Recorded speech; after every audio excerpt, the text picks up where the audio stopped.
With me today at Asianet News is Sebastián Cutrona. He is an author, a senior lecturer at criminology at Liverpool Hope University in UK.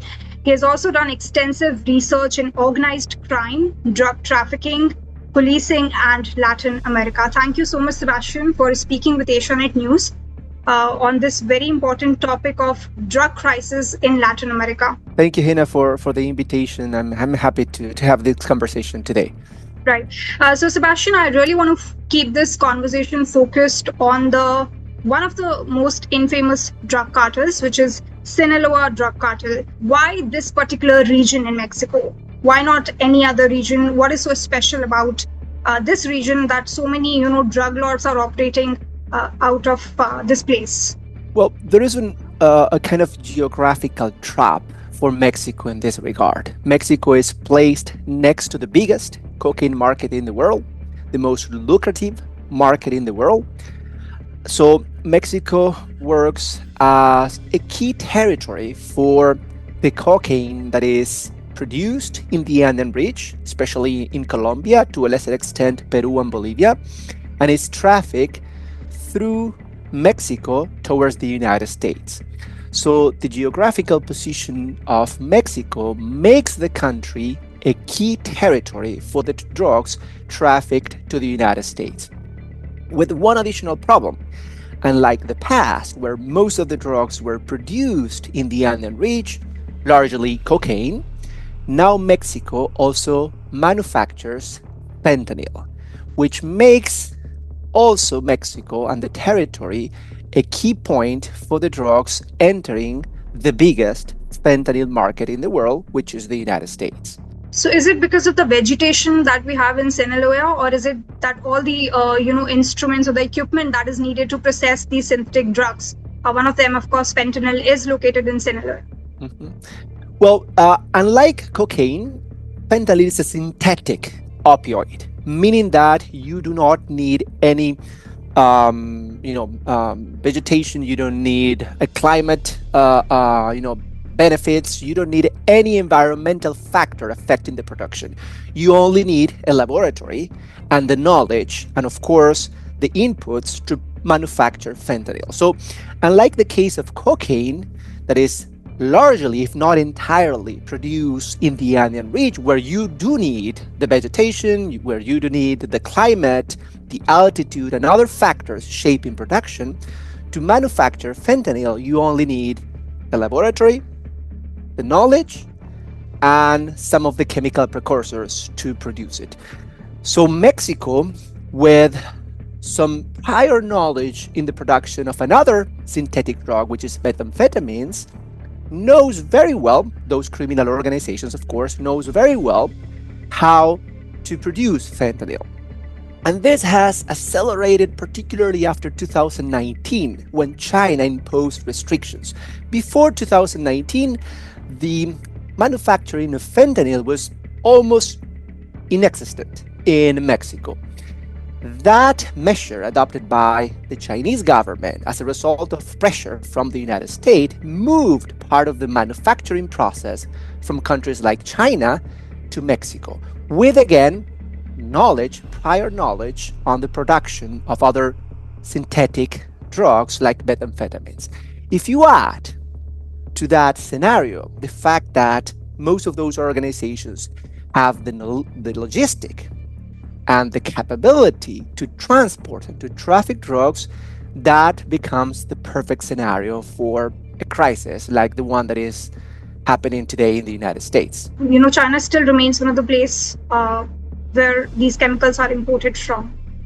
Yes, unlike the past when China exported and trafficked to well, there is a definition problem there, but let's use the word transport of fentanyl. It was finalized fentanyl. So that changed after 2019. The finalized product is no longer coming from China. There are, of course, some trafficking networks that still send finalized fentanyl to the United States. But now most of the illicitly manufactured fentanyl does not come from China, but from Mexico. And this accelerated after 2019.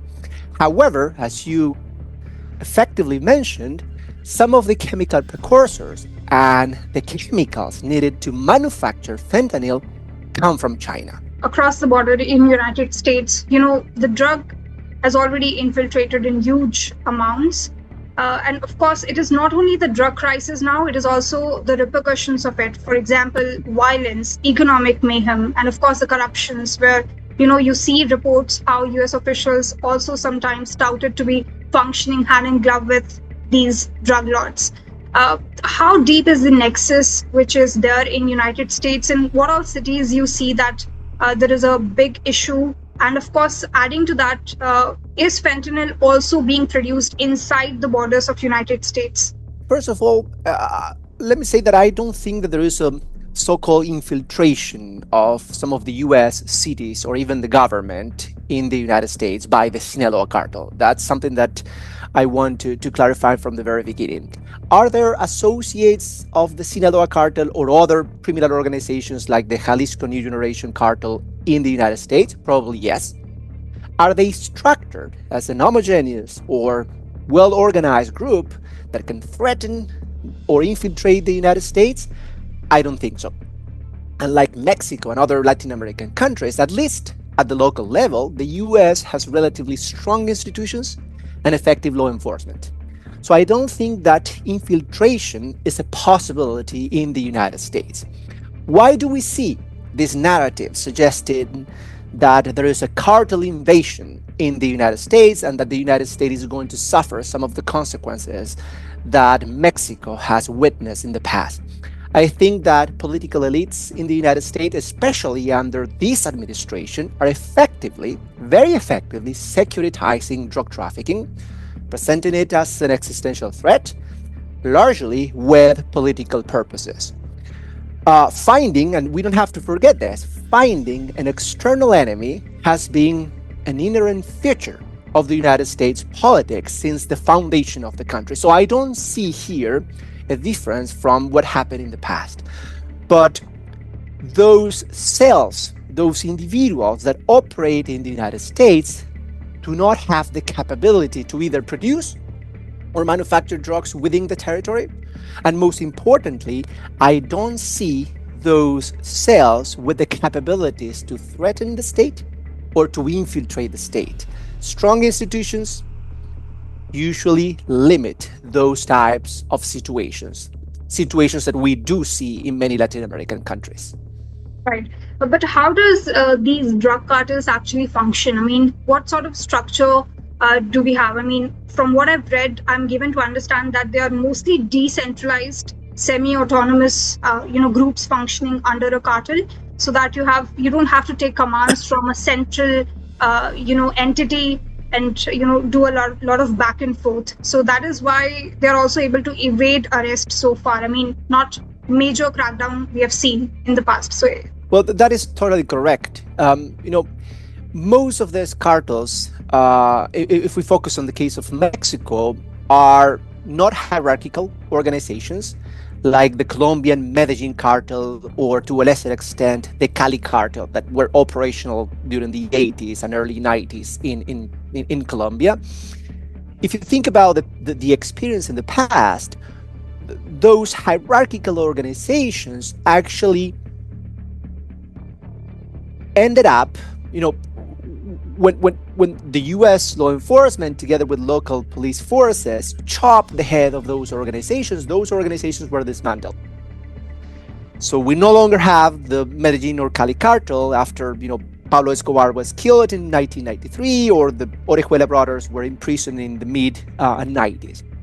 These organizations, unlike the Colombians, are more like networks or a confederation of different smaller groups involved in drug trafficking. Some of the activities are in fact outsourced to partners that are not clearly or cannot be clearly defined as criminal organizations. You have a lot of brokers, you have lawyers, money launderers, among others. Of course, it doesn't mean that there is no leadership within the organization.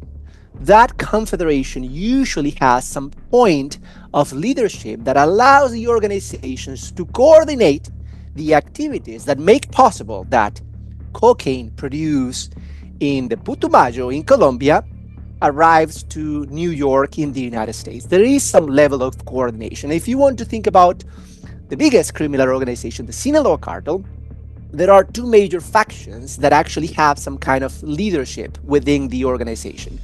We have the faction led, or historically led by El Mayo, today it's called the Majiza, and Los Chapitos, the other faction of the organization that is made of the four sons of El Chapo, right? But a critical aspect to understand the power of these criminal organizations is not only by looking at the organization itself, but also by looking at the state. These organizations, especially the Mexican ones, have prospered thanks to connections forged with the higher level of police and the military forces in that country. And this is perhaps a distinguishing feature if you think about those infamous organizations like the Sinaloa Cartel. They have prospered because of those connections established with the state. Without the state, we know we cannot have organizations of this size and of this power. So I always invite my students to understand organized crime as a kind of conjunctions between two things. On the one hand, the underworld, the criminal organizations, but also the state. Why we don't have organizations of that size in the United States? The answer, among other factors, of course, that shape, and this is a very complex phenomenon, but the strength of the state and the power of its institutions is a critical aspect to understand why Mexico harbors those organizations and not other countries like the United States. But of course, I mean, the way that these two factions that you spoke about, one by El Chapo, definitely he's already been extradited to US and now is in prison. The one faction of El Chapo and the another one of El Mayo. What is the key differences? Because I think El Chapo is more aggressive and El Mayo is more low profile.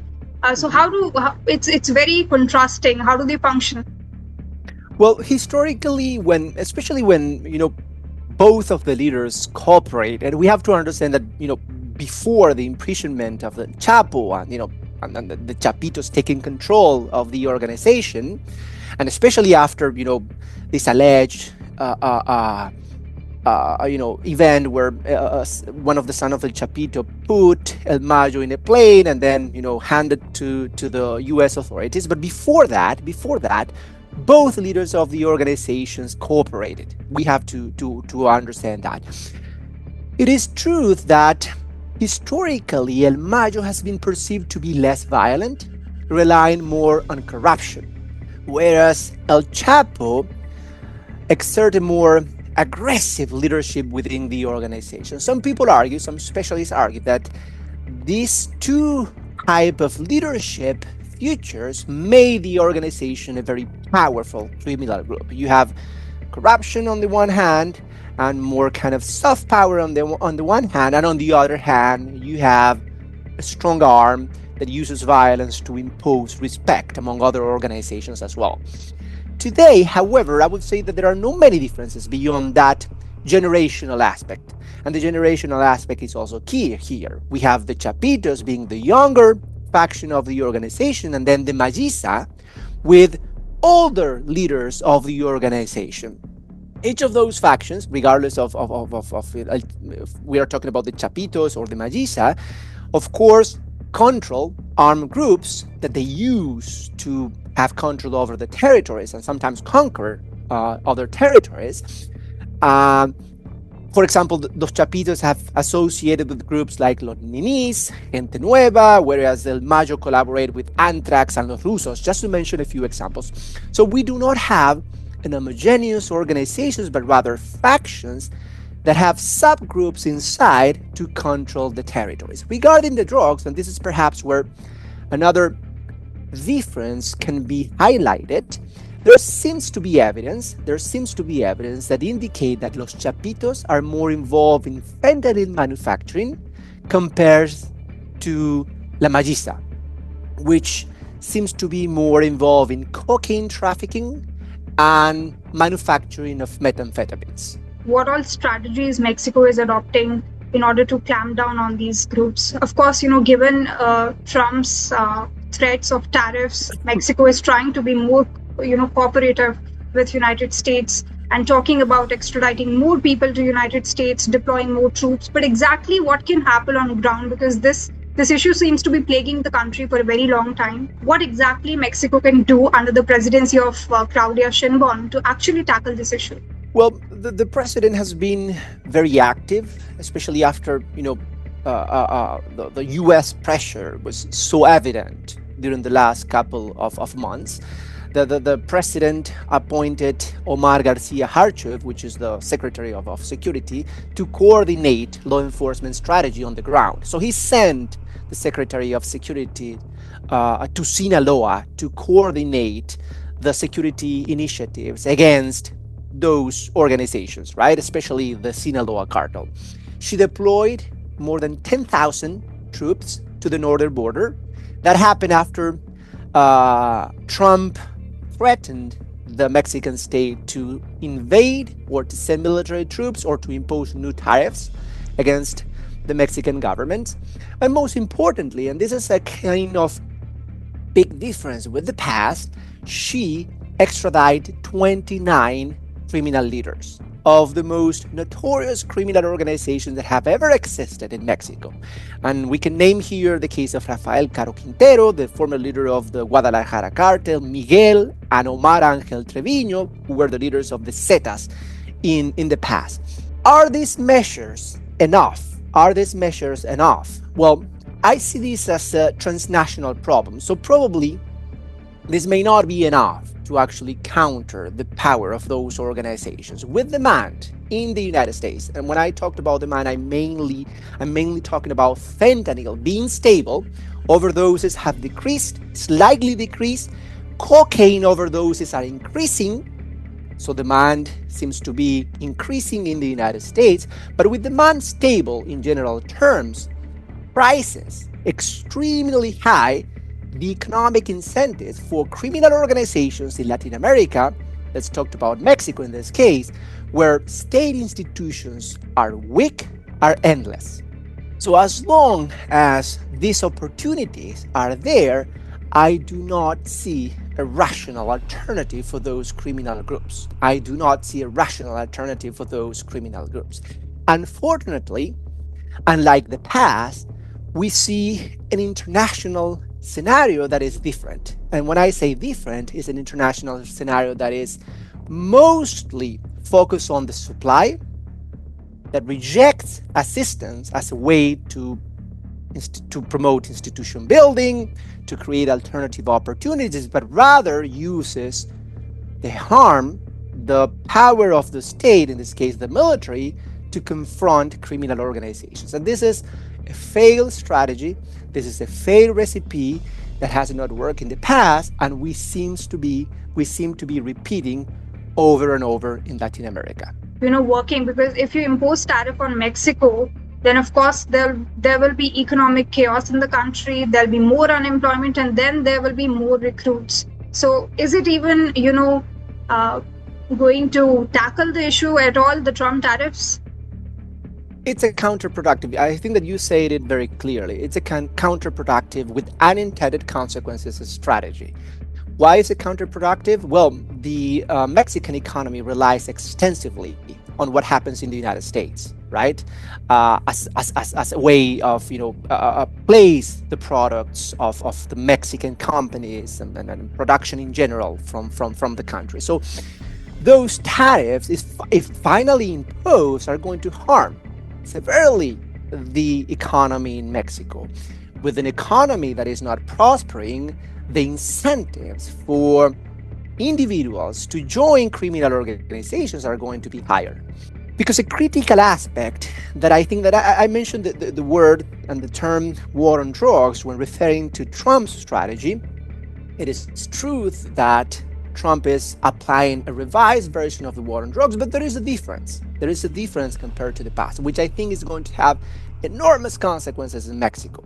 The difference is that Trump war on drugs does not rely on economic assistance. There is no economic assistance. Unlike the past, where we had Plan Colombia, with the Colombian government or the Merida initiative with Mexico, there is no economic assistance. There is only coercion and diplomatic pressure. And those initiatives are likely to generate more problems than solutions, not only in Mexico, but in other countries in Latin America. What all financial tools are at the disposal of these leaders to be able to carry out these cartel activities?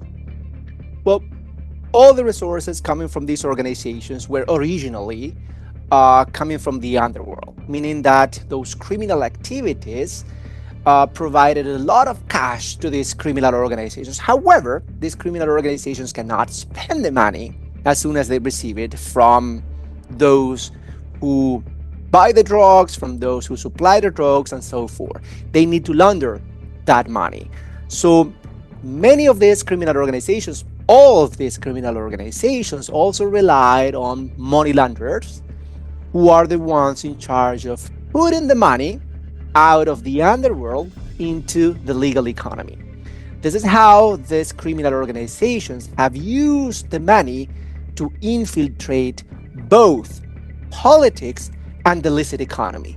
With money being laundered, you have resources to do two different things that are critical to understand the power of these criminal organizations. First, you can infiltrate the government. You don't need money laundering to infiltrate the government. You can do it with dirty money as well. But most importantly, you can infiltrate the economy. And by infiltrating the economy, I mean diversifying the portfolio of those criminal organizations. They own legal companies, shield companies. They can send money abroad. And this is how the task of countering organized crime becomes more difficult. How can you fight a criminal organization if the person you are fighting with, it's not a criminal, but a lawyer, a CEO of a company? So that transition from a criminal organization, a fully criminal organization, to an organization that has infiltrated the economy becomes one of the key stages to understand why drug trafficking has been very difficult to fight and why organized crime is a critical actor in many Latin American countries. Well, I think that first of all, what we need is demand control measures in the United States, right? The biggest illicit market in the world by far is the United States. So we cannot fight those criminal organizations if we first not tackle the incentives for those organizations to operate, with prices increasing due to the illicit nature of the drug and the lack of demand or harm reduction policies in the United States. You may expect criminal organizations to continue participating in those activities. So I think that first of all, we need to place more emphasis on the demand, not just focusing on the supply of illicit drugs, and we need to invest more on institution building. I think that institution building needs to be a key initiative. What are the international ways to approach this? Well, I think that unfortunately in Latin America today, the political landscape does not seem to be very cohesive to move towards a more collective way to approach drug trafficking. We did have that kind of landscape in the past. I think that we missed an opportunity in the early 2000s to approach the problem of organized crime in a more collective way. But sorry to be pessimistic, I do not see today room for a more multilateral way to approach drug trafficking in the region.